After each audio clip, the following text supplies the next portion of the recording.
Hey, this is Mad Movie Mark of the Mad Movie Mark Movie Review. Thank you for joining me as I review the 2018 adventure, thriller, drama, Leave No Trace. Might take a while. It took a little bit. Well, hopefully that's not going to be the case. I think this is just going to be the correct length for a review. Now, Leave No Trace stars Ben Foster as Will and Thomasin McKenzie as Tom. I thought they both did an absolutely incredible job with their performances. Tristan McKenzie, I think, is going to be a big actress going forward. I think that she is going to have big starring roles. Now, I haven't seen her in anything since this movie, but I know she was in Jojo Rabbit. I just have not seen Jojo Rabbit yet. And Ben Foster also did an incredible job. Now, neither one of them had like these big speeches that they gave. They didn't get up on a soapbox and like air their grievances or anything. They just did very subtle performances that I thought really struck a chord and really were emotional, and you felt what they were going through. Now, one thing this movie is famous for is that it has the most amount of critic reviews for any movie that has 100% fresh rating on Rotten Tomatoes, with 253 critic reviews, which is absolutely absurd for a movie that's 100% fresh. It also has a 79% fresh rating from the audience. I am currently reviewing every movie that has 100% fresh rating from the critics in chronological order. Now, like I said, I thought the acting performances were quite good.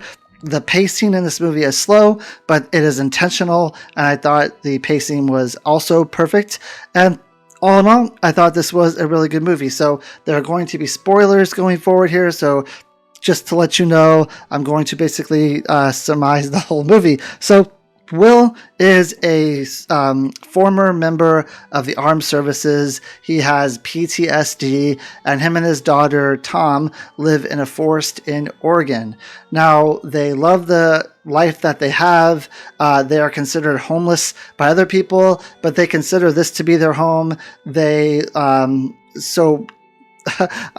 Will receives pills because of his PTSD, because of being in the service, and he sells those pills for money so he can buy groceries and goods for him and Tom. And they have their life figured out in the woods. It's a very well-oiled machine. He periodically tries to teach her how to hide from anyone who tries to come and find them. He times her. He judges how well she hides in brush and stuff like that. And all in all, they are a very happy father and daughter, and they live a life that they enjoy, and they live a life that is good for them.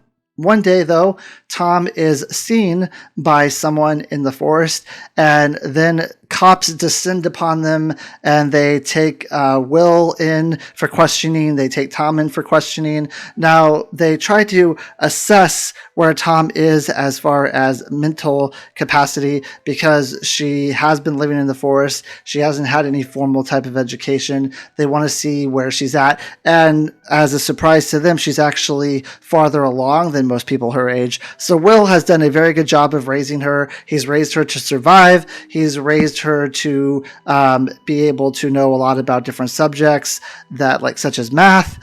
And he's doing a pretty good job as a parent. The only issue is that they don't have a home, and it's illegal to live in the forest in Oregon. So they set them both up with a house, and of course, Will is not happy with this house. They give him a job. They give him a place to live, but he likes it out in the open. He doesn't like to be around people. I think it has to do somewhat with his PTSD, that he just wants to be on his own with his daughter. He doesn't want anyone, meddling in their affairs. He doesn't want to work at a job. He just wants to be out in nature and be away from everyone else. Now, on the flip side, Tom is having a bit of a different perspective. She actually enjoys being in a house. She enjoys having a bed to sleep on. She enjoys having people around her to talk to. But when push comes to shove, it's basically Will's say as to what they do, and they end up ditching the job. They end up ditching the house, and they ditch social services, which is who put them in this situation, and he takes her to like a deeper part of the woods in Oregon where hopefully they won't be found. Now they come across a house that's been abandoned. They decide to stay there for a while, and while Tom is staying there, Will tries to go out, and I'm not sure, I don't know if they ever say what he goes out to do, but he leaves and he kind of goes out and scouts the area. Now he doesn't return for some time, and Tom starts to get worried, so she goes out to find him, and when she finds him, he's kind of pinned under a tree and he's in a bad state. So she hears some people on some ATVs in the woods. She goes and grabs them, and they end up getting him medical help. Now she's very adamant that they don't take him to a hospital, so they end up getting someone who was in the military, who was like a doctor in the military, and he comes over and helps him out and says, it's going to be a little while, you're not going to be able to walk on this, but you are going to make a recovery. So as he's making a recovery, Tom ends up finding a friend, a male friend, who she interacts with, and she strikes up a really good friendship with him, and she started to like this type of life when they were at the house, but now that they're around a lot more people, there's a whole community here of people who get together. They like sing songs, they tell each other stories, and they're just really nice, down to earth, good people who love each other, who like being around each other. And she really starts to take this in, and she really starts to love being around people. She likes to love the sense of community. She likes to, she doesn't really want to be alone anymore. She wants to be around people, especially this gentleman that she met. And this is really the life that she wants.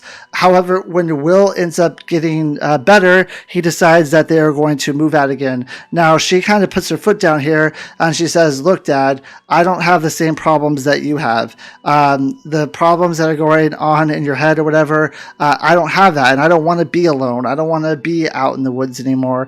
I don't want to be in the middle of nowhere. I don't want to, try to run away from people and hide away from people. I want to be here with everyone else. So she decides to stay, and he kind of goes off on his own. It's a very emotional moment where it's almost like a coming of age story where she becomes a member of a society. She actually gets what she wants. She doesn't have to do what her father does. She doesn't have to be what her father was. She doesn't have to live that same life as her father was. She is able to grow her own wings and kind of fly away from the nest, and it's a very touching scene. This whole movie is very touching.